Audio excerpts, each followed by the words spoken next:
कुछ समय पहले मैंने गुरुजी को महाभारत पढ़ते हुए देखा, तो मेरे मन में एक बड़ा अजीब सा प्रश्न आया जो हम सबके मन में आता होगा। क्या महाभारत का युद्ध द्रौपदी जी की वजह से हुआ था? तो चलिए इसका उत्तर स्वयं गुरुजी से जानते हैं। बुलाते हैं गुरुजी को। राम राम गुरुजी, कैसे हैं आप? राम राम। मैं अच्छा हूँ और आप सब अच्छे होंगे, ऐसी कामना करता हूँ। गुरुजी, हम हमेशा देखते हैं कि किसी भी लड़ाई का कारण किसी स्त्री को बना दिया जाता है। ऐसे ही महाभारत युद्ध में भी है कि द्रौपदी जी की वजह से महाभारत का युद्ध हुआ था।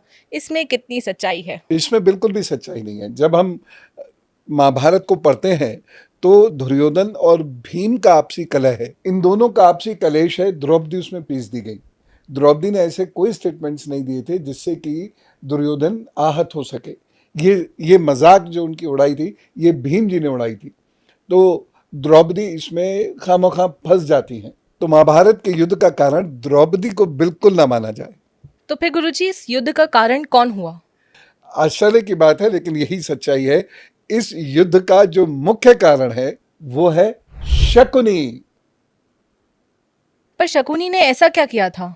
दरअसल शकुनी की नाराजगी थी, और मजे की बात यह कि शकुनी की नाराजगी पांडवों के साथ नहीं थी। शकुनी की नाराजगी जो थी वो कौरवों के साथ थी। शकुनी के पिता का नाम है सुबाल। जब गांधारी से धृतराष्ट्र का विवाह हुआ तो उसमें कोई धोखा हुआ, और उस धोखे के चलते सुबाल को उन्होंने हराकर पूरे खानदान को, लगभग 100 लोग थे, उन्होंने जेल में डाल दिया, जिसमें शकुनी भी था। और सुबाल उस परेशानी से, जो स्वास्थ्यहीनता थी, उससे वह कभी उबर ही नहीं पाए। तो वहां से शकुनी के साथ एक तरीके का मनमुटाव शुरू होता है। और शकुनी कोई सामान्य व्यक्ति नहीं है। शकुनी बहुत चतुर है, चालाक है, धूर्त है, बदमाश है। तो उसने मन ही मन ठान लिया कि मैं इस पूरे परिवार को बर्बाद करके रख दूंगा। खैर, सुबाल ने जब जो गांधार का राजा था तो उसने हाथ पैर जोड़े तो शकुनी को रिहा कर दिया गया, और उसके बाद दुर्योधन ने शकुनी को अपना मंत्री बनाया, और यहीं से शकुनी का खेल शुरू होता है। सुबाल ने यह कहा कि मेरी हड्डियों के पास से बनाना, और द्यूत क्रिया से तुम कौरवों को परेशानी में भी डाल सकते हो और साथ ही साथ पांडवों को भी तुम परेशानी में डाल सकते हो। और ये जो पासे मेरी हड्डियों से बनेंगे, ये खुद ब खुद अच्छी तरीके से चलेंगे, खुद ब खुद अच्छे नंबर से लेके आएंगे, और तुम जीतते चले जाओगे। और यही हुआ।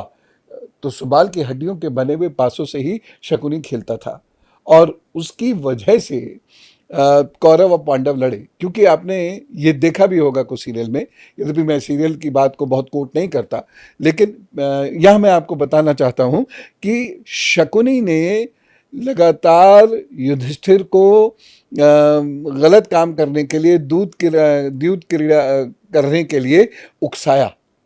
अरे तुम तो ये कर सकते हो, तुम्हारे पास तो अभी ये है, इसे दांव पे लगाओ, ये करो, वो करो। इस तरीके से उसने युधिष्ठिर को उकसाया, क्योंकि वो शायद जानता था कि उनके पास अंतिम सबसे कीमती चीज है द्रौपदी, और वो द्रौपदी को दांव पे लगाएंगे, और उसके बाद उनकी अपनी सेना में विरोध होगा, यानी कौरवों की सेना में विरोध होगा।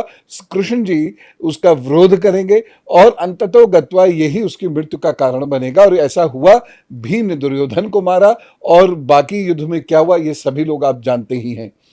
तो उसने अपना बदला ले लिया। यद्यपि वह गलत तरीका था, नेगेटिव तरीके से उसने अपना बदला लिया, लेकिन उसने कौरवों और पांडवों के बीच में महाभारत करा दी, और लाखों लोग उसमें मारे गए, और कौरवों का राज्य पूरी तरह से समाप्त हो गया। यह था शकुनी, और यह थी उसकी द्यूत क्रीड़ा की कहानी।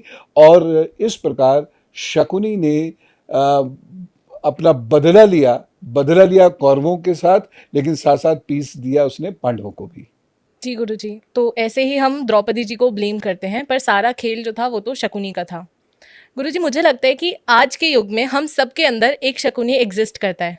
क्या आप इसे मानते हैं? जी हाँ, बिल्कुल। क्योंकि बहुत सारे लोग बहुत धूर्त होते हैं, और जब व्यक्ति बहुत धूर्त होता है तो दूसरे का भी नुकसान करता है, अपना भी नुकसान करता है। तो बचा शकुनी भी नहीं था, उसका परिवार भी नहीं बचा था, उसका खानदान भी नहीं बचा था। सहदेव ने शकुनी और उसके पुत्र को मार दिया था युद्ध में, तो वह भी पूरी तरह समाप्त हो गया था।